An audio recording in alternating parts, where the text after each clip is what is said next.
Alright, minasan konbanwa. Welcome back to part 2 of... Damn, okay.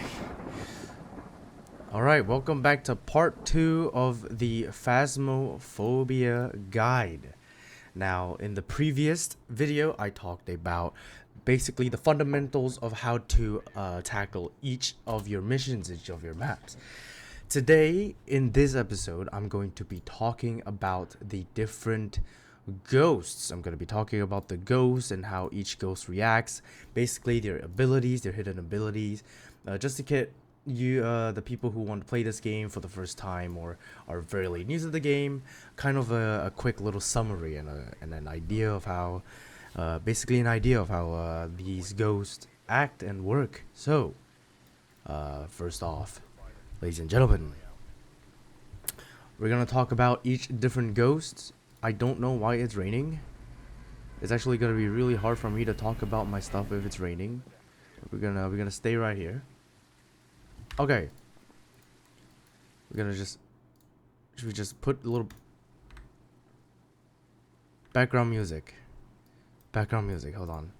Okay, so basically, we're gonna talk about each of the different ghosts. There are currently 21 ghosts in the game, and we are going to talk about each of these ghosts individually. So let's start off with the spirit and let's work our way down all the way. So the spirit, basically the spirit is one of the most basic ghosts in the game.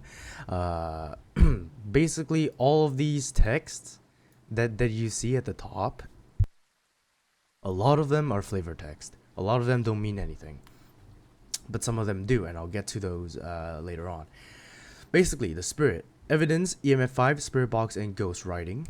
The weakness says a spirit can be temporarily stopped by burning smudge sticks near them. What this means, basically, if you are near the ghost, let's say you're in the ghost room and you're near the ghost, and you burn a smudge stick like this, basically what that does is that it prevents them from hunting 180 seconds. That's 3 minutes. That's 3 minutes. Prevents them from hunting for 3 minutes from the moment of the smudging near the ghost. Now you do have to want to make sure that you are near the ghost for this to work. And yes, basically this method actually works for every single ghost. However, for every single ghost other than the demon, which I'll get to later, will be stopped for 90 seconds. So after you smudge near the ghost cannot hunt for 180 seconds if it's a spirit. If it's any other ghost, it'll be 90 seconds. If it's a demon, it'll only stop it for a minute. So you want to keep that in mind. Now, the spirit is pretty much an easy ghost, but there's not a lot going for it, which can be a disadvantage because there are a lot of ghosts that have these little abilities and characteristics that really help you to identify which ghost it is. Right, next is the yokai. So the yokai, it says the strength is that talking near a yokai will anger it, increasing the chance of an attack. What this means is that if you are near a yokai and you're constantly talking, because let's say you're using in-game voice, right, which is obviously a lot more immersive. Let's say you're using an in-game voice and you're talking to your friend. The ghost has a chance to hunt you at average team sanity 80%, which is the highest, I think, out of every single ghost. It's only a small chance. It's not a guarantee. There's a small chance. It is also a lot more active when you are talking. It's also slightly more active when you are talking. The weaknesses, however, when hunting, a yokai can only hear voices close to it. So what this means basically, if let's say the ghost room is here. Alright, this is forgot to take the key. Basically, if the ghost room is on the other side of the map, usually when a ghost is hunting and you talk, it can hear you. So a good way to be able to tell if it's a yokai, if it's one of the, let's say it's one of the evidence, let's say you got, what is yokai spirit box, right? Let's say you got something like this, right? And you don't know which is which. This is a very good way to test for the yokai, even though it can be slightly more difficult. So what you want to do, let's say that the ghost room is let's say the ghost room is right over here, in that bedroom, right? In that bedroom. And let's say you are standing here. And if you talk in game, so you're using push to talk, you push to talk and you're talking in game. If the ghost doesn't come to you, if the ghost doesn't approach you instantly and it takes a while, it's kind of wandering around still, that pretty much confirms that it is a yokai, because a yokai cannot hear you. A yokai cannot hear you when you are talking if you are far away from it. Only when you are close to it. Only when you are close to it. So if you are far away and you're talking and the ghost doesn't find you or hear you, then it's pretty much a yokai. It's a very good way to tell it. Also, evidence, spirit box, ghost orbs, and dots. Right. Next is the Wraith. Now, the Wraith is one of my favorite, but also one of my most hated, things to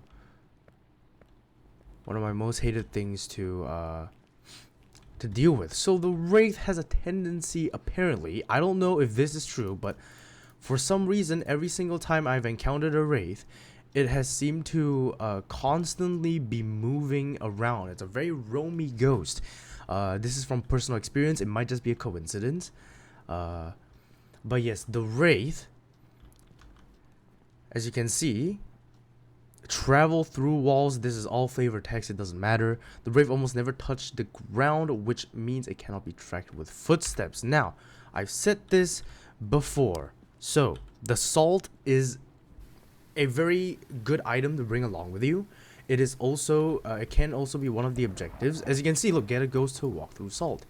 So, let's say I find the ghost room, right? Let's say I find the ghost room. Or wherever. I'm gonna place a salt somewhere. Okay. Let's say the ghost is somewhere near here, right? You always want to place the salt near the ghost room or in the ghost room. Preferably, let's say the ghost room is here, correct? Let's say the ghost room is here. What I like to do is I like to place it at the edges like this. At the edges of the doors like this, because... Oh, it's actually here. Wow, okay. It's actually here. Let's see if we can get a footstep. That'll be pretty good to show off. So yes, I usually like to put this in edges like this, because if you guys don't know how ghosts act in Phasmophobia, they take the shortest route to a destination. So if a ghost were going out here into the kitchen, it will definitely 100% pass through here, even if it's to this area. So you always want to put it in choke points like this.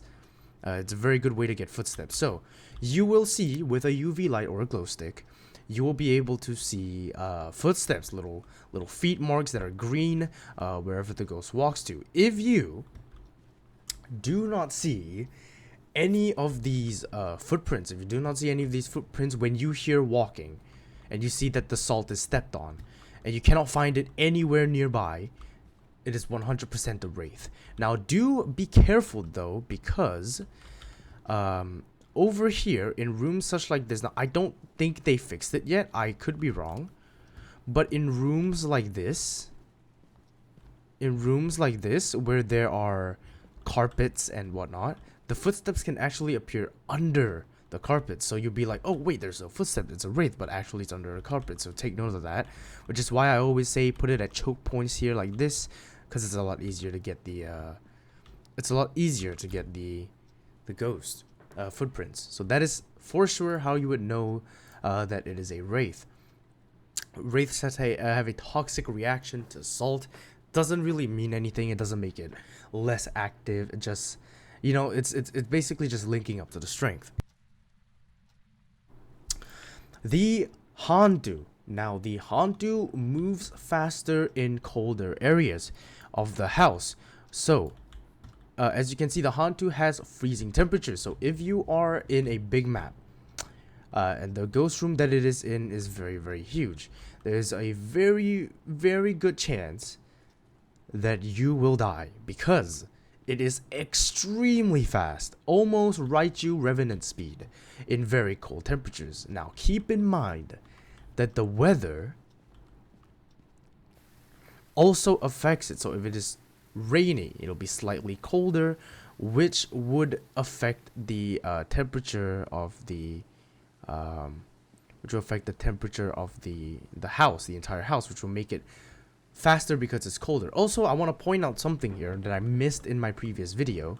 You are able to tell EMF 5 through this activity board. If there's somebody in the house and there's no ghost event, 0 ghost event, and you see a 4 or 5 spike, if you see a 4 spike like this, it goes from 2 to 6.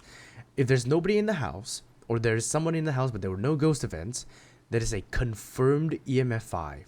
100% EMF 5. So there you go. Sorry, backtracked, but that's a... Sorry, I sidetracked, but that's a good way to tell. Just wanted to put that out there since it popped up. But yes, so I'm going to bring a thermo in here. And I'm going to show you. So the current temperature of this area is 16 degrees. So if through here, it's not going to be as fast. It's not going to be as fast. In here it's not going to be as fast, but in the ghost room it'll be extremely quicker. It'll be a lot quicker. So you want to be careful of that, especially if, let's say, you are in a big map, right? Let's say you are in a big map and it turns off the breaker. That's where you're in trouble, because when you turn off the breaker in a house, oh look, it's freezing. Are we actually dealing with a Hantu? That would be really funny. So it is freezing in here, as you can see. It is freezing in here. There's my breath, right?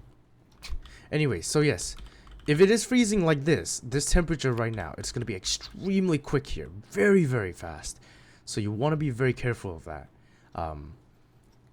The Hantu is warmer in is a lot slower in normal warm temperatures of the house, like 20 degrees, something like that. So yes, you want to make sure that you keep the breaker on at all times. That's why it's very important in case you are dealing with a Hantu.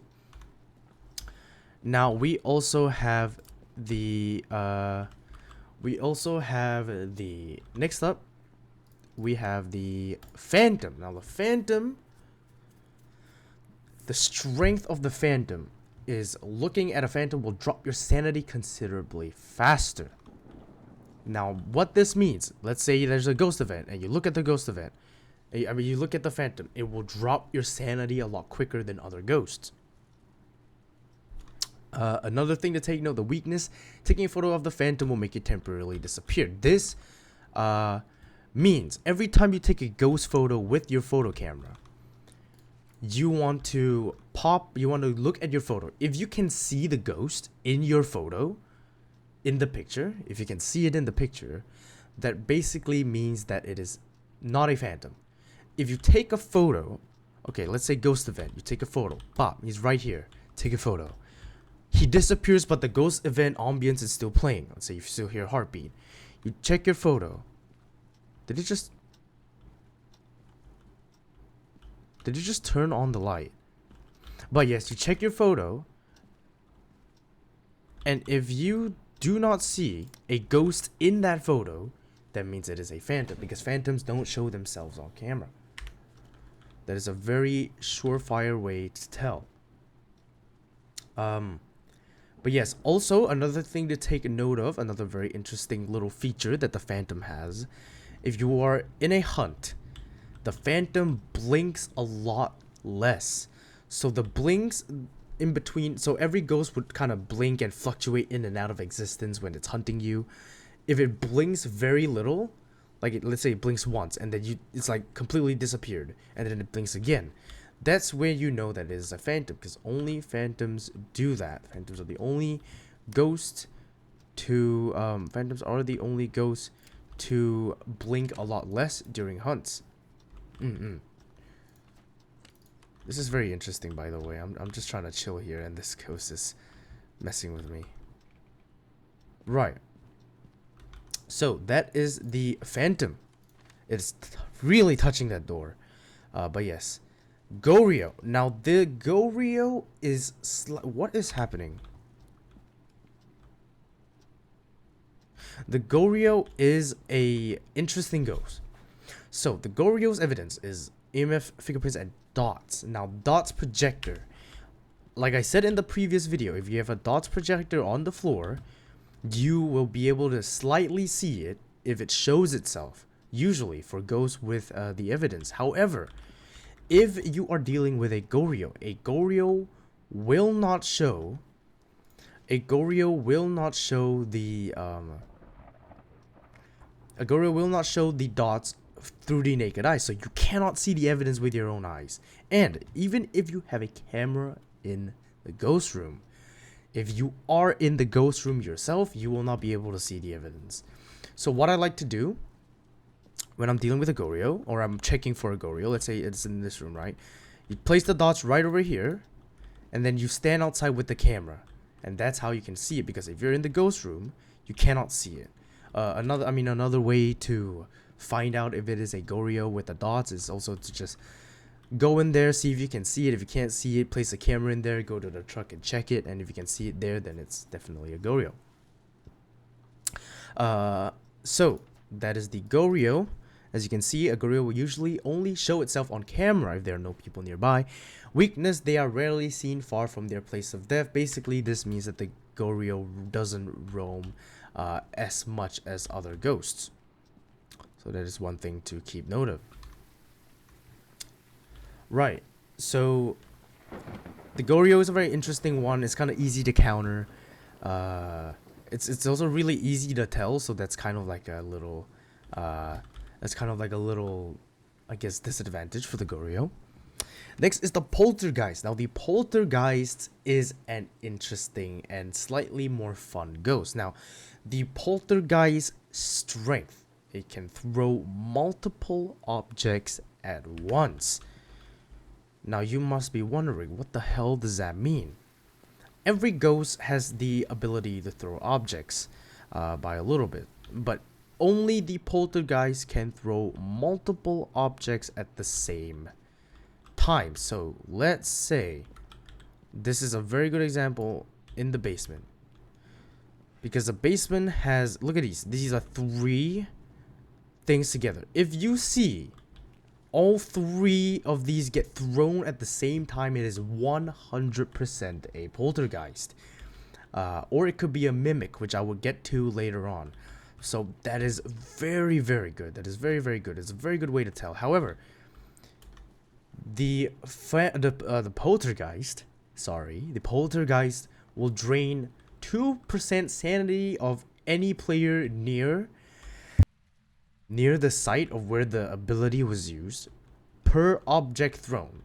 So if you are near here, it throws these 3 objects at the same time. That's 6% sanity gone. So you want to be very careful of that. You can also kind of hear, you can also slightly hear it do the Poltergeist throw. If you hear many objects being thrown at once and like a lot of different sounds at the same time, you might want to, keep in mind that it might be a Poltergeist. Weakness, with nothing to throw, the Poltergeist becomes powerless. This is actually kind of redundant, because with nothing to throw, any ghost basically becomes a little bit powerless. Right, next up we have the Myling. So the Myling is known to be quieter when hunting. It's its strength. What this means, basically, every ghost when it hunts, you'll be able to hear footsteps relatively clearly. However, when it comes to the Myling, there are times where you won't be able to hear it. Now, a good way to test for a Myling, right? A good way to test for a Myling. Let's say it is hunting, right? Let's say it is hunting. What I like to do, let me see if there's a place where I can. Okay, so let's say you're hiding in a closet. I like to throw my flashlight down. Just throw the flashlight down on the floor. If it starts blinking before you can hear the footsteps of the Myling, that's how you'll be able to tell. If you see the flashlight blinking before you hear the footsteps of the ghost while it's hunting, then you can pretty much confirm that it is a Myling. Obviously, don't do it while you're holding it in your hand, because the ghost will find you that way. You want to throw it on the ground. But yes, the Myling, that is the Myling. It can't be confused with a Raiju, however. It can be confused with a Raiju because And I'll explain this a little later, because the Raiju has an ability, a weakness, where it affects electronic devices at all times. What this means basically is that no matter where you are in the map, your electronic device will be affected, no matter where the Raiju is. So it can be confused with that. So keep that in mind. Weakness, Mylings more. Good lord. Weakness, Mylings more frequently make paranormal sounds. So what this means is that Mylings will more often, more than any other ghost, make sounds from the parabolic microphone. So basically the parabolic microphone, you stand here, you aim it, there's a small chance that you'll get a kind of a weird ghost sound. Though it is not very ideal. I mean, unless you want to try, because it's kind of fun. Unless you want to try it, go ahead, find the paranormal, put the parabolic microphone, aim it. If you keep getting a lot of ghost sounds, then it could be a Myling. Next up, we have the Banshee. Banshee, one of the OGs. So, the singing siren, known for attracting its victims through song, and has been known to single out its prey before making a killing blow. Now, the Banshee really only gets interesting if you are playing multiplayer, if you're playing with a friend. What the Banshee does is the Banshee will only target one person. So if you're playing in a group of 4, the Banshee only targets one single player. So if it's hunting and you are near the Banshee and it goes on top of you but it doesn't kill you and it chases somebody else, that is where you know that it's a Banshee. So the Banshee will only track and try to kill its prey, the target, which is pretty interesting. Now, the Banshee's weakness, the Banshee can sometimes be heard screaming with a parabolic microphone, so you can hear a subtle scream if you aim this microphone and it is a Banshee. But yes, the Banshee, now this is a very interesting thing to take note of. The Banshee will only hunt based off the targeted player's sanity. So let's say you're in a group of 3 or a group of 4, and one of your friends is the targeted player. His sanity will be the only important sanity in the entire game. Because usually ghosts take team averages sanity to decide, when it's gonna hunt and when it's not. So if you have a Banshee, it'll only look at one person's sanity, which is actually really, really good, because this allows you to save your sanity pills for that one target, because that's all you need. Everybody else's sanity does not matter, only the targeted player. So it is very important if you are dealing with a Banshee. It is very, very important to make sure that that you know who the targeted player is. It'll really help you with the rest of your mission. Now, another hidden ability, the Banshee has a preference to do the singing ghost event. So where they stand and they start humming, it has a preference to do that. So if you get a lot of ghost events, if like almost 90%, 100% of your ghost events are all singing, maybe you think like, okay, wait, maybe this could be a Banshee. Right. So the Onryo. Now the Onryo is slightly more complex. The Onryo is slightly more complex, and I'm about to show you why. So the Onryo. Are we dealing with an Onryo? No, we're not. Okay. Also, I'm pretty sure this is an Oni. So the Onryo, correct? The Onryo. Let's read this first. It says, the Onryo is referred to a wrathful spirit. It steals souls from dying victims' bodies to seek revenge. Kinda doing my job for me, but okay. This ghost has been known to fear any form of fire and will do anything to be far from it. So, the strength. Extinguishing a flame can cause an Onryo to attack. Now, what this means, if you have a candle near where the ghost is, if you have a candle near where the ghost is, and the Onryo has a higher chance to blow candles out compared to any other ghost. So you basically have 3 free blowouts. So let's say it blows out the first candle. Okay, it's gone. Blows out the candle a second time. Boom. Blows out the candle a third time. Now, the 4th time it blows out a candle, there's a 50-50 chance for it to hunt.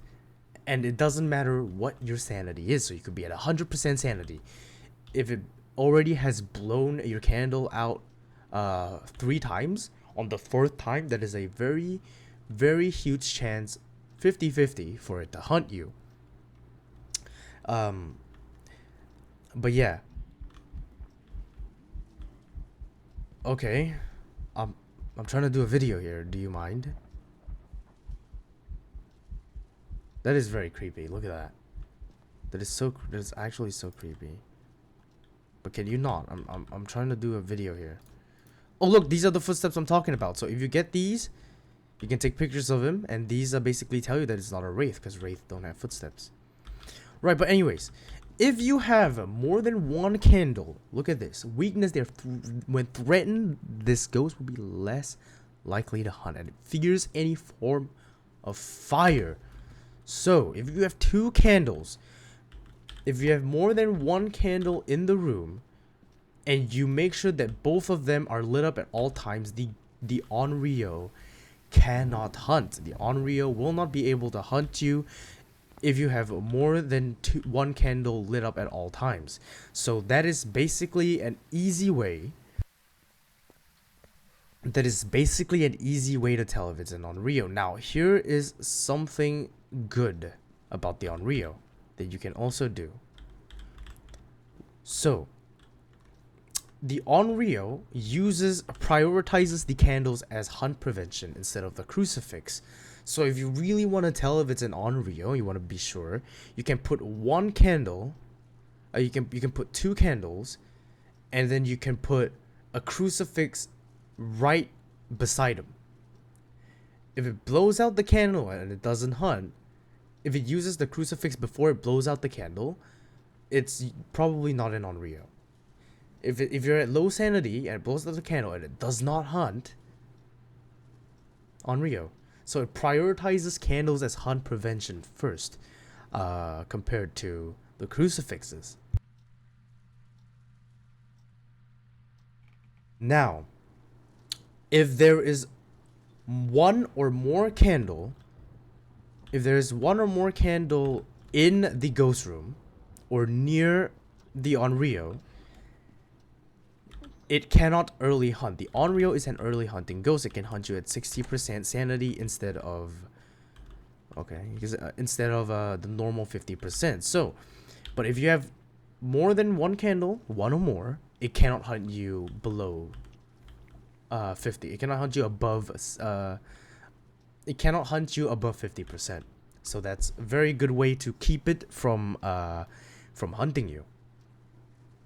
But yes, having multiple candles will stop the Onryo. One more thing. The chance for the Onryo to hunt in multiplayer increases after every kill. So let's say you have let's say you only have 1 candle, right, lit up. Let's say you only have 1 candle lit up, okay? And you're in multiplayer and 2 of your teammates are dead. 2 of your teammates are dead. Maybe you're playing in 3s, maybe you're playing in 4s. 2 of your teammates are dead. The chance for the Onryo to hunt after blowing out the candle increases to 100%. So every time it blows out a candle, it'll hunt. So make sure you be careful.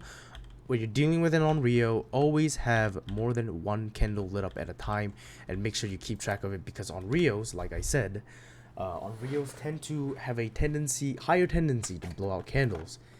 So make sure you be careful of the Onryo. Now, next up we have the Jinn. Probably one of the more stronger ghosts in the game. So the Jinn. Let's read it so far. The Jinn is a territorial ghost that will attack when threatened. It also has been known to be able to travel at significant speed. So it is a fast ghost. A Jinn will travel at any faster speed if its victim is far away. And the weakness is turning off the location's power source will prevent the Jinn from using its abilities. There's more than one ability. So what this means, if the breaker is on, and you're dealing with a Jinn, the Jinn will be fast. The Jinn will speed up, even when it's not near you. Even when it's not you, it will travel at a lot faster speed if you are far away. If it is closer than 2 meters to you, it will slow down. That way there's a little bit of a balance. But you also have to remember, every single ghost in this game, after seeing you for a long time, will slowly start to speed up past the player speed. So you want to be careful, which is what makes this Jinn, which is what makes the Jinn so powerful, because it's so quick. Let's say you're far away.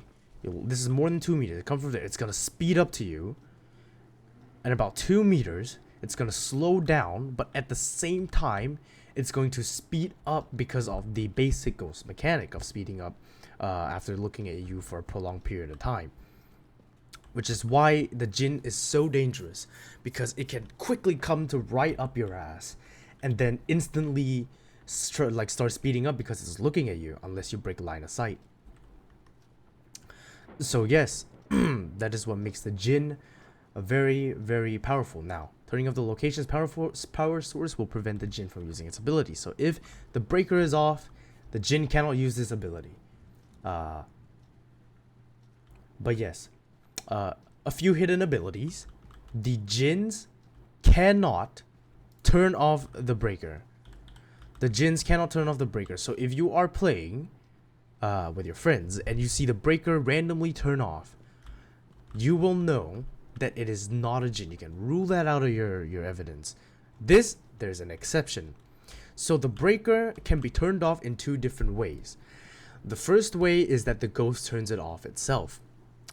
The second way is if there are too many lights turned on at the same time, the breaker will trip.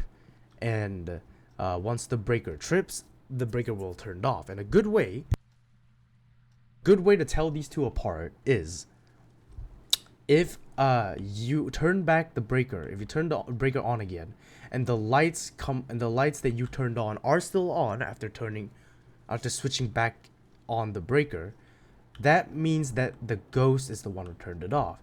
If, let's say, I have all these lights on, suddenly the breaker turns off, I turn it back on, the lights are all off, that means it's a power trip. So that is a good way to know if the breaker was turned off by the ghost or by too many lights. Right, so that's basically the Jinn. The Jinn can be very fast, so Really? I'm just doing a video here, you're just gonna do that? Okay. Right. So, that is the Jinn for you. Do keep in mind, breaker, very, very important. Now, the next ghost I want to talk about is the twins. Now, the twins was recently added not too long ago, and this is one of my favorite ghosts in the game, and let me tell you why. So, these ghosts have been reported to mimic each other's actions. They alternate their attacks to confuse their prey. Either twin can be angered and initiate an attack on their prey. Basically, the twins mean that there are 2 ghosts in your game. There are 2 ghosts in your game. You can only see one of them. You can technically only see one of them at a time, but there are 2 ghosts in the game. And a hunt can be triggered by either ghost. So there are imagine 2 ghosts roaming around the house. Right? Only one of the ghosts will give you your evidence. Only one of the ghosts will give you your evidence. So if you have an interaction, right? Let's say you have an interaction happen right over here. Let's say you see something being thrown, right? You see something being thrown, you're like, oh, the ghost must be in this area. But you don't get any evidence. That means you are dealing with a decoy ghost. Because the real ghost could, let's say, be right here in the kitchen and throwing stuff as well. And that will really confuse you, but only the real ghost will give you evidence. Will give you your EMF 5, your spirit box, and your freezing temperatures. The other ghost will not. And the problem is that the twins, a hunt can be triggered by either twin. So which means if you are here and a hunt gets triggered, the ghost can be either over here or over there depending on which ghost triggers the hunt. That's what makes the twins slightly terrifying, because you will never know where the hunt comes from right off the bat. Now, the weakness: the twins will often interact with the environment at the same time. What does this mean? Basically, you can get multiple interactions at the same exact time. So let's say you are here and you hear this. You see the shoe being thrown, and all of a sudden in the living room you hear let's say the cup being thrown, like instantly after, very quickly after. That is a guaranteed, what I call, twin interaction.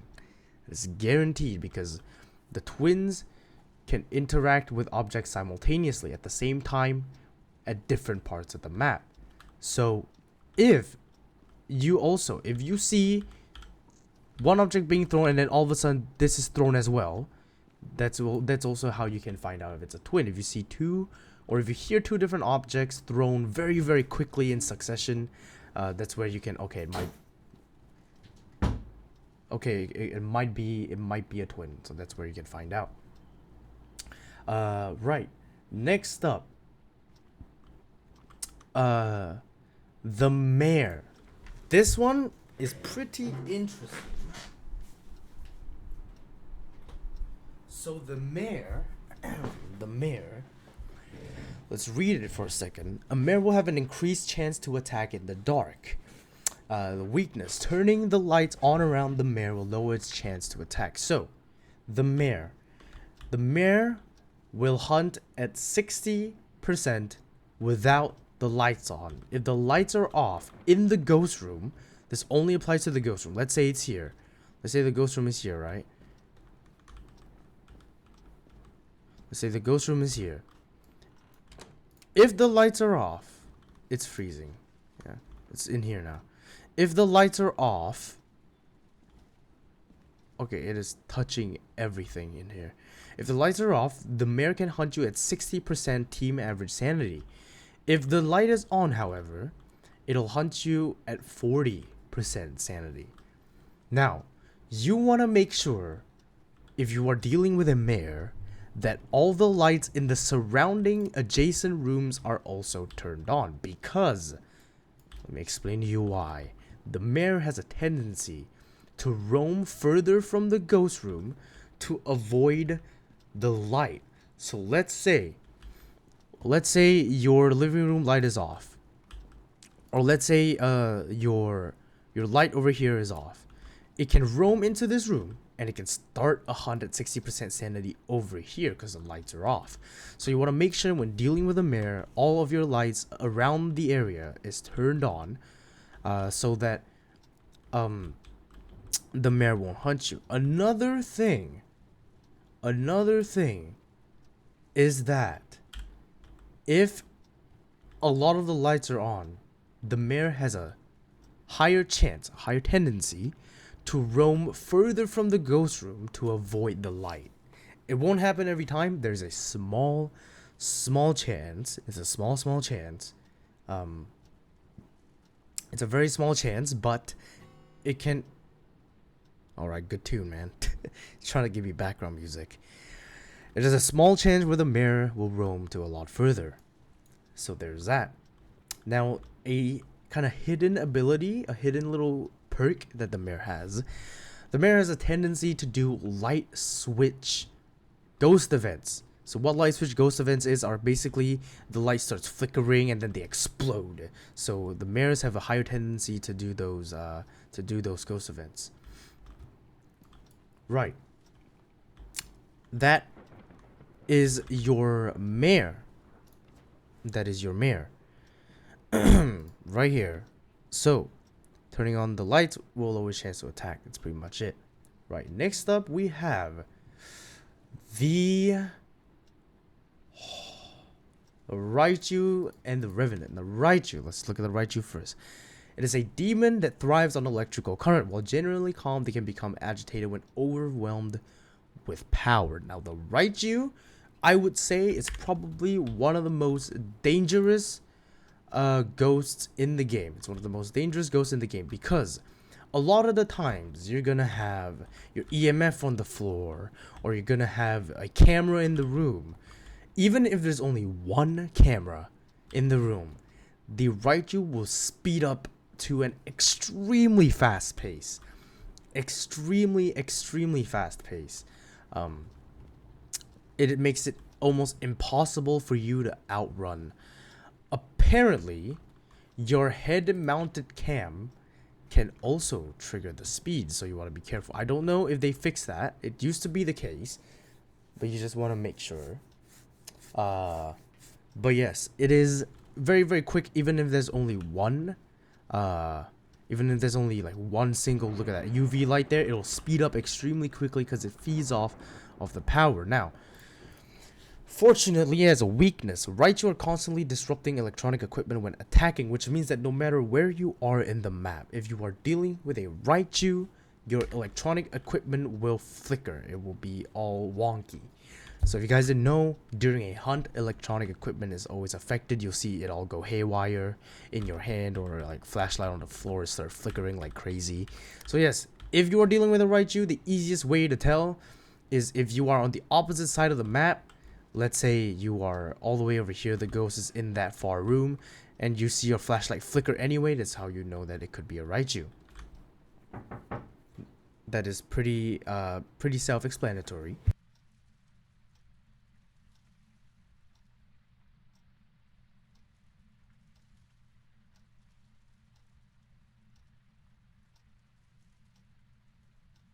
Right, so that is basically the Raiju, pretty easy. And you see, here's the crazy thing about the Raiju. Look at the evidence. Ghost orbs, dots. The dots you have to place in the ghost room. Ghost orbs, you need a camera in the ghost room. So basically, when dealing with a Raiju, chances are you're gonna get hunted at least once with incredible speed, unless you realize that it is a Raiju early on. So Revenant, this one, oh my gosh. Revenant is the fastest ghost in the game. It is the fastest ghost in the game. So the Revenant will travel at a significantly faster speed when hunting their prey. Weakness is that hiding from the Revenant will cause it to move very slowly.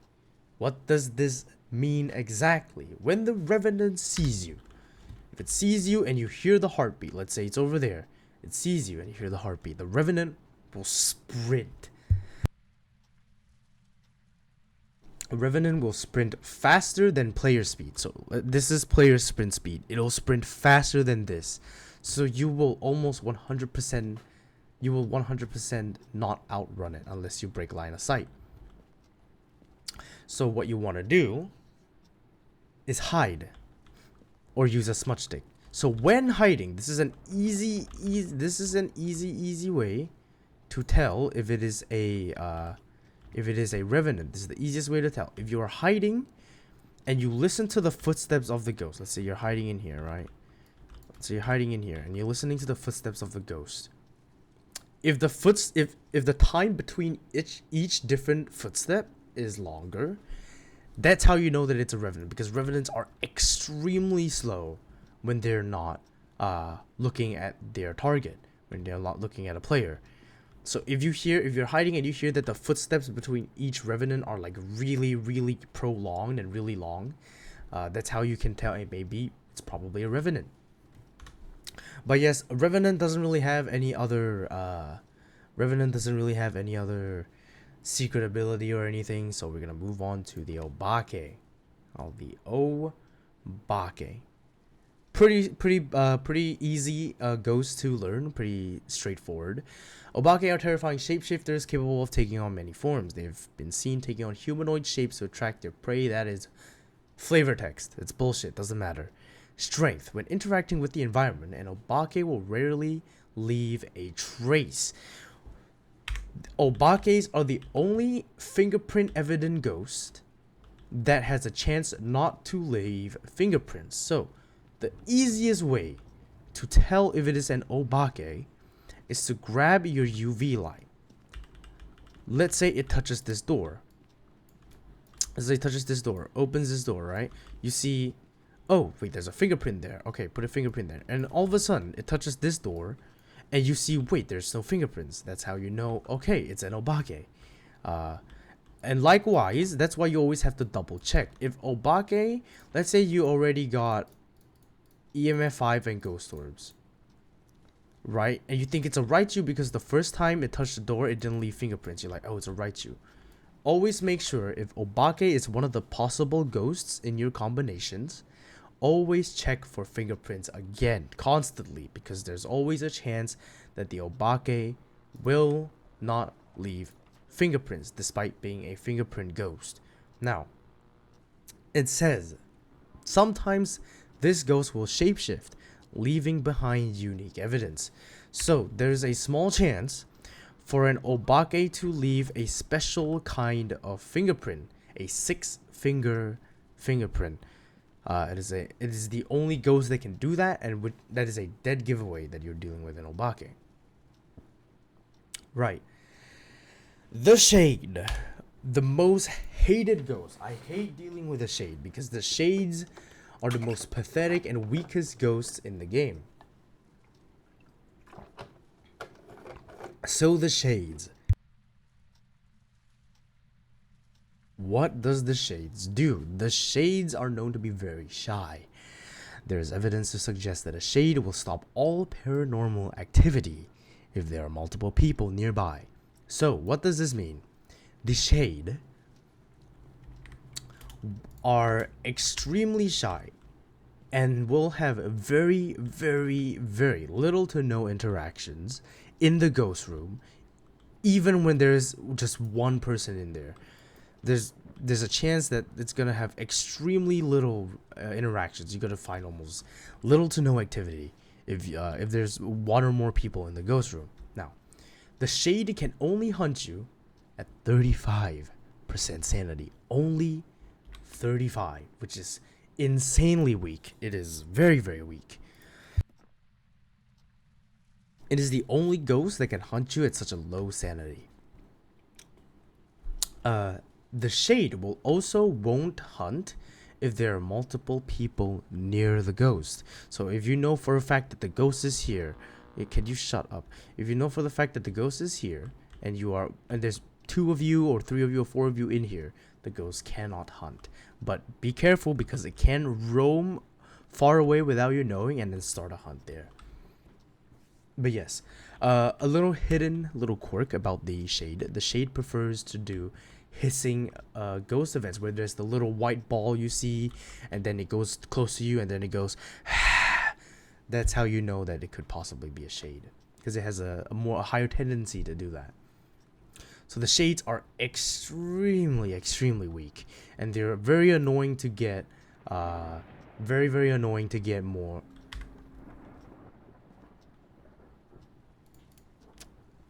Okay then. It's very annoying to get the evidence for them. Now, next up has gotta be my favorite. Call me biased because I'm a devil VTuber, but the Demon.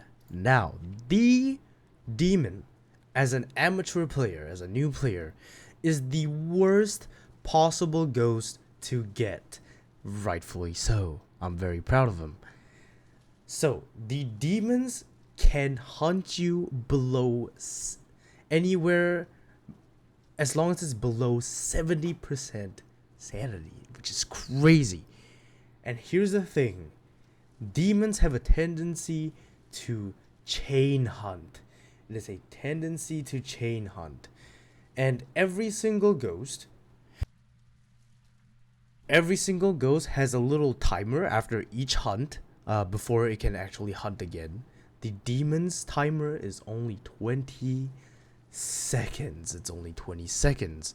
So basically what that means is the Demon can hunt you instantly. If you are on a big map, there's a good chance you're never getting out without being hunted.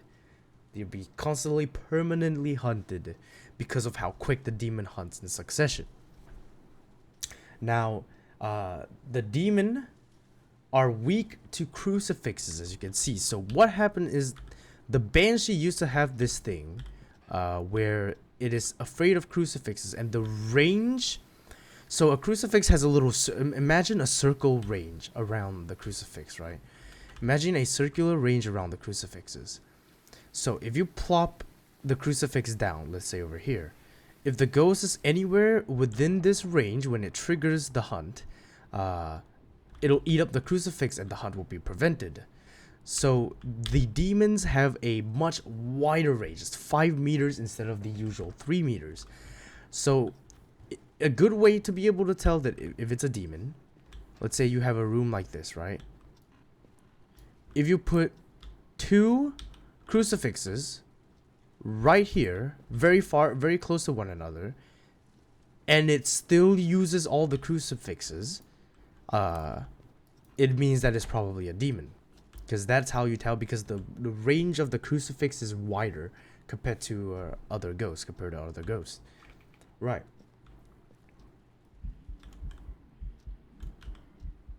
Okay. A weirdo.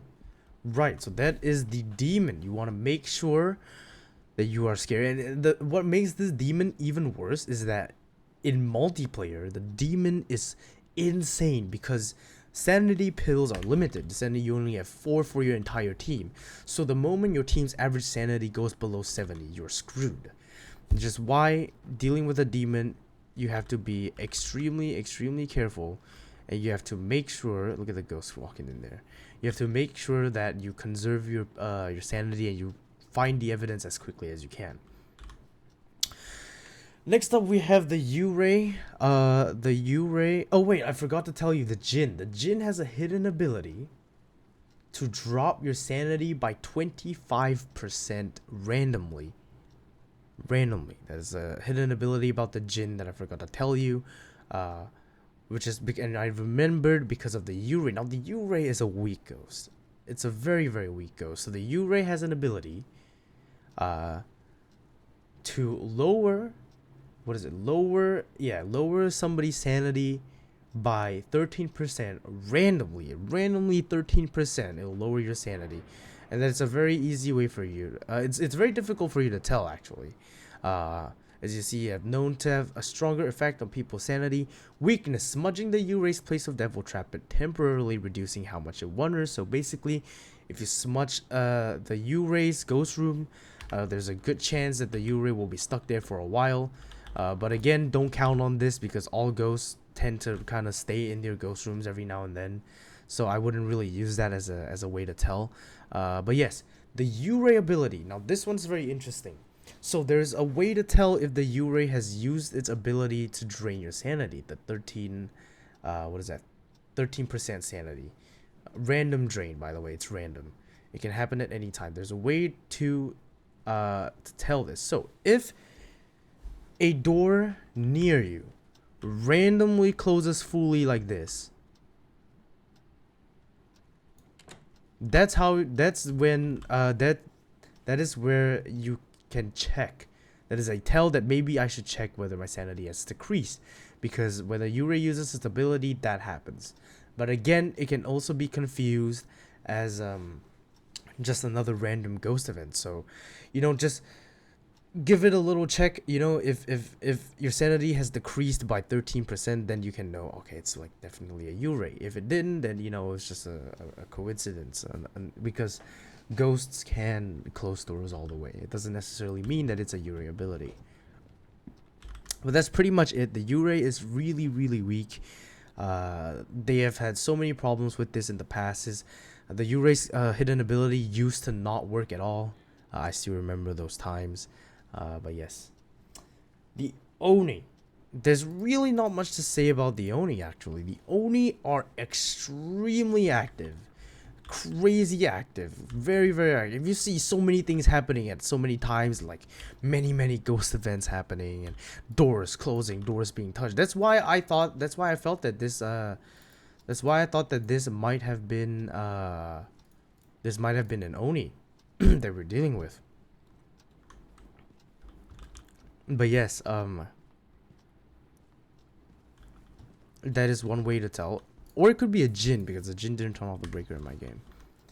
But yes, the only extremely active. So the strength says the only has a ability to move objects at great speed. So if you see something flying really quickly across the room, that's how you can tell that it is an Oni. But because they're very active, they're very easy to find. Yes, that is pretty much the Oni, the Oni-chan. Right, we're down to our last ghost. Ladies and gentlemen, we are looking at the Mimic. The Mimic. The Mimic is a crazy ghost. It's the most complex but simple ghost at the same time. The Mimic can basically imitate any and all ghosts' abilities or tendencies. So, a Mimic can literally imitate every single ghost. It can imitate the fact that it doesn't have footprints if it's imitating a Wraith. If it's imitating a Raiju, it can gain its speed. If it's imitating a Revenant, it can gain the Revenant speed during a hunt as well. The Mimic can do the whole Onryo thing with the candles. The Mimic can do the Obake chance of not leaving fingerprints. The Mimic can basically early hunt you and chain hunt you as a demon. Now the thing about the Mimic is that it mimics multiple ghost types in one game, I think. Or no, it mimics one single ghost type. So I guess that's one way to tell. I'm not very sure about that. But yes, be wary because the Mimic can imitate the speed of ghosts during a hunt. It can imitate all the little tendencies like the Myling silent walk. And basically, it can turn into any ghost and imitate everything that it does. So that is why it's a very complex ghost. However, the Mimic is also the only ghost with 4 evidence, technically. So, if you can see, the Mimic's evidence is spirit box, fingerprints, and freezing temperatures. But it also says that the Mimic, there are several reports noted ghost orb sightings. So if you see ghost orbs and you see fingerprints, freezing, and spirit box. Wait, was it fingerprints? What is the Mimic again? Hold on. It's freezing, spirit box, fingerprints. Yes. If you get like freezing and spirit box, you wanna check for ghost orbs. And even if you got a ghost orbs, if Mimic is one of your potential ghost types that you can get, you want to make sure that you check for fingerprints, freezing, and spirit box, even though you already got ghost orbs, because there are a lot of times where it's like you get ghost orbs, spirit box, freezing, and you're like, oh, it's an Onryo, but actually you didn't check for fingerprints, and they were actually fingerprints, and that's how you know. Same thing, you know, you can get freezing, fingerprints, ghost orb, you're like, oh wait, it's a Hantu, but actually there's also spirit box, which makes it a Mimic. So the ghost orb isn't actually an evidence. It is not an evidence that it is given. It is just a little trait that the Mimic has. So don't check this. If it's a Mimic, you don't check this because it's technically not one of its evidence. But yes, the Mimic can be extremely terrifying when it comes to mimicking ghosts. I've had a mimic a Revenant before, which was absolutely insane. It was crazy scary. But yes, that is basically all of the different ghost types and their little hidden abilities. I hope that this video have given you a better understanding of the ghosts in the game, so that when you're going into the game, at least you can take note of these pointers. It'll make the game was a twins, okay. It can make this game a lot easier for you to play, and you won't be as kind of jolted about it or constantly dying or being very confused. So hopefully that helped. I have one more video going up about cursed possessions, which will go up tomorrow. Yes, will go up tomorrow. But yes, thank you guys so much for watching. Part 3 will be up soon. Again, do check out twitch.tv/DivinityVT for more streams. We play Phasmo, we play Minecraft Mondays, we have Valo, Apex, all that good stuff. The links to the rest of my socials, like my Twitter, our Discord, and as well as my TikTok, Instagram, all that good stuff, and my podcast as well will be in the link in the description below. Thank you guys so much for watching. I really appreciate it. I love you guys. I will see you guys soon. Take care, everybody. Ja ne, bye bye.